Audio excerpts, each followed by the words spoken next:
चक्रव्यूह बनाने जा रहे हैं। समझ रहे, एक एक सैनिक, एक एक योद्धा का एक ही लक्ष्य होगा, परशुराम। वो जिस ओर से भी चक्रव्यूह में प्रवेश करने का प्रयत्न करे, उसे घेर कर मार दिया जाए। यह इतिहास का बहुत ही अनोखा युद्ध होगा। एक ही व्यक्ति की मृत्यु और विजय। परशुराम किसी और से भी बचकर न जाने पाए।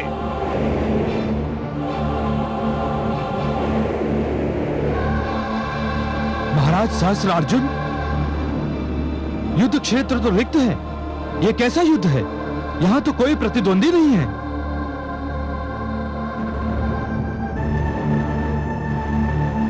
ऐसा प्रतीत होता है कि आज भार्गव भय के कारण नहीं आएंगे। हाँ, मुझे तो ऐसा लगता है कि आज युद्ध ही नहीं होगा।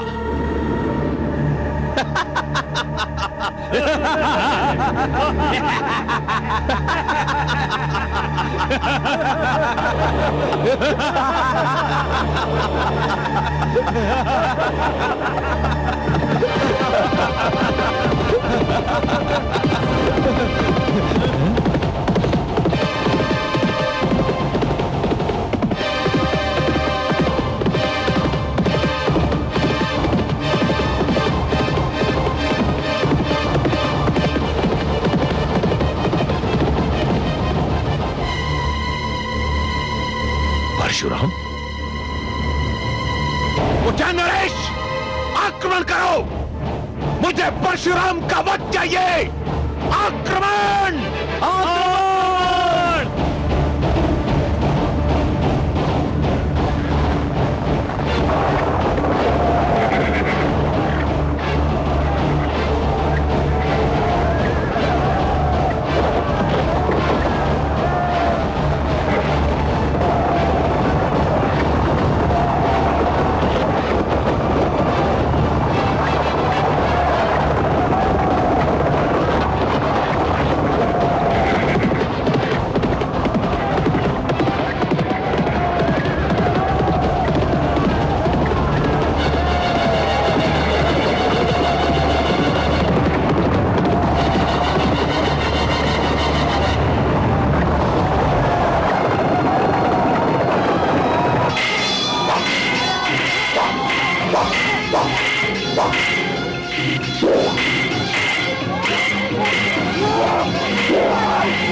ये परशुराम नहीं है, लौटाओ!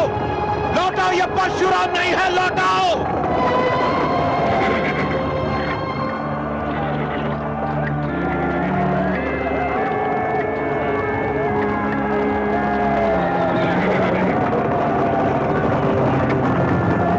रुक जाओ! मैं कहता हूं रुक जाओ! ये परशुराम नहीं है, रुक जाओ!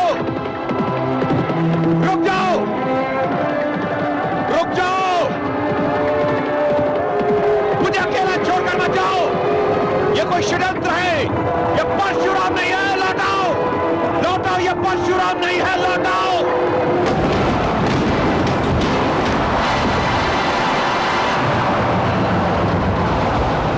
तुम सत्य कहते हो सहस्त्रार्जुन। परशुराम वो नहीं, परशुराम तो मैं हूं। अब उठाओ अपने शस्त्र और दिखाओ अपनी सहस्त्र बाहुओं का बल।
भारत में आश्रम संस्कृति जीवित रहे, गुरुकुल परंपरा नष्ट ना हो, आचार्य और शिष्य के संबंध शिक्षा का आधार और माध्यम बने रहे, इसलिए हे कार्तवीर्य सहस्रार्जुन, मैं जमदग्नि और रेणुका का पुत्र परशुराम तुम्हारा वध करने जा रहा हूं। शंभो!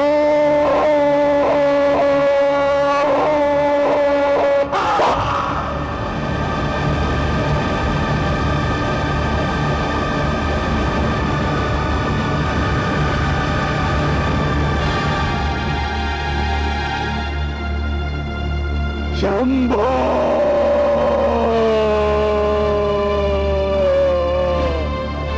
हे शंभो!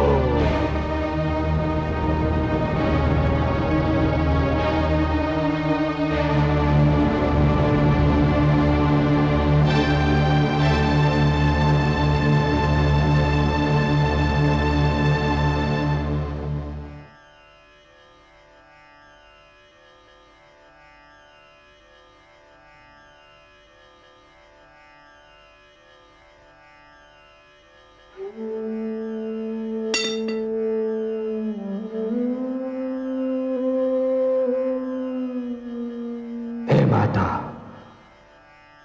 हे पिता, मैंने आपको वचन दिया था कि इस धरती को हे क्षत्रियों के रक्त का सरोवर बना दूंगा। मैंने अपना वचन निभाया है माता।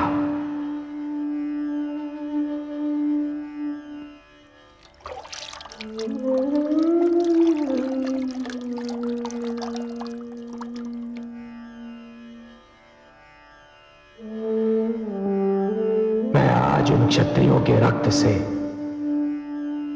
आपका तर्पण कर रहा हूं। इस क्षण के उपरांत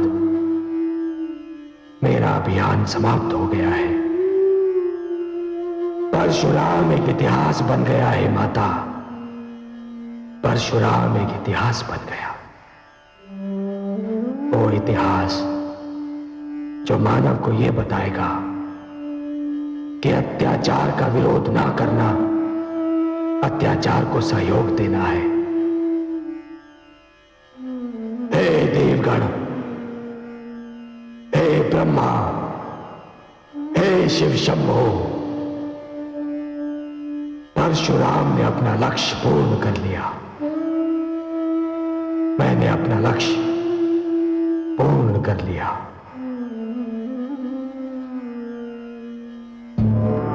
हे सर्वेश्वर, ये दृश्य तो मैं पहली बार देख रही हूं कि कोई पुत्र अपने माता पिता का तर्पण जल के स्थान पर रक्त से कर रहा है।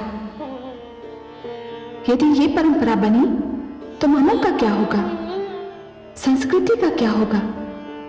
महादेवी, ये दृश्य देखने में क्रूर अवश्य लगता है, परंतु तनिक सोचिए, उस पुत्र की मनस्थिति क्या होगी जिसके माता पिता, मित्र, आचार्य और एक निर्दोष कोमल कन्या को निर्ममता से मार दिया गया हो। मैं भी यही समझती हूँ कमल नयन कि सारा किया धरा सहस्रार्जुन का है।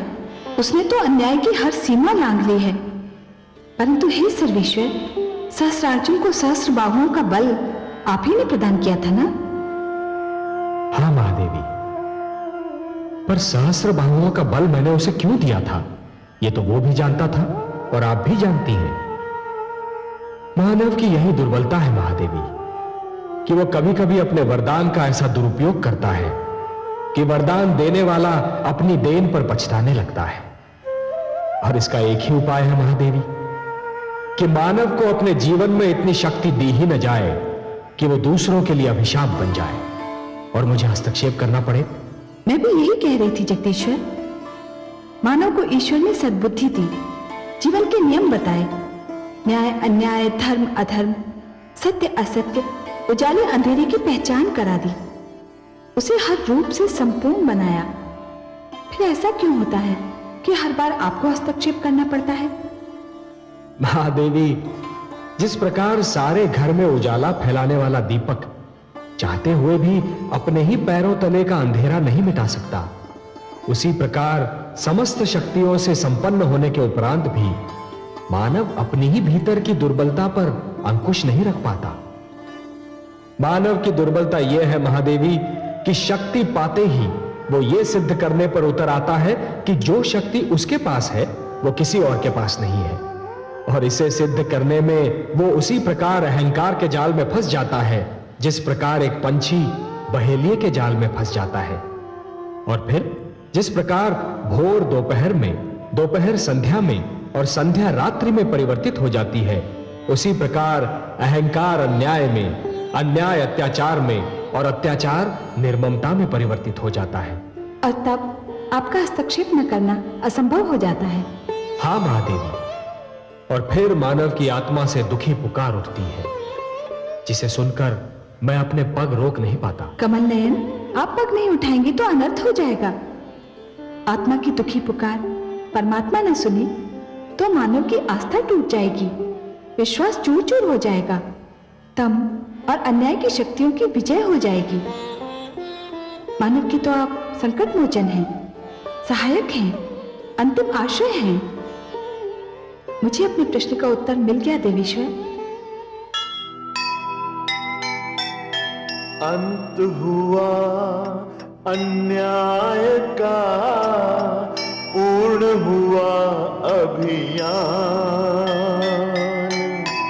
यही दंड है पाप का, ले हर कोई जान।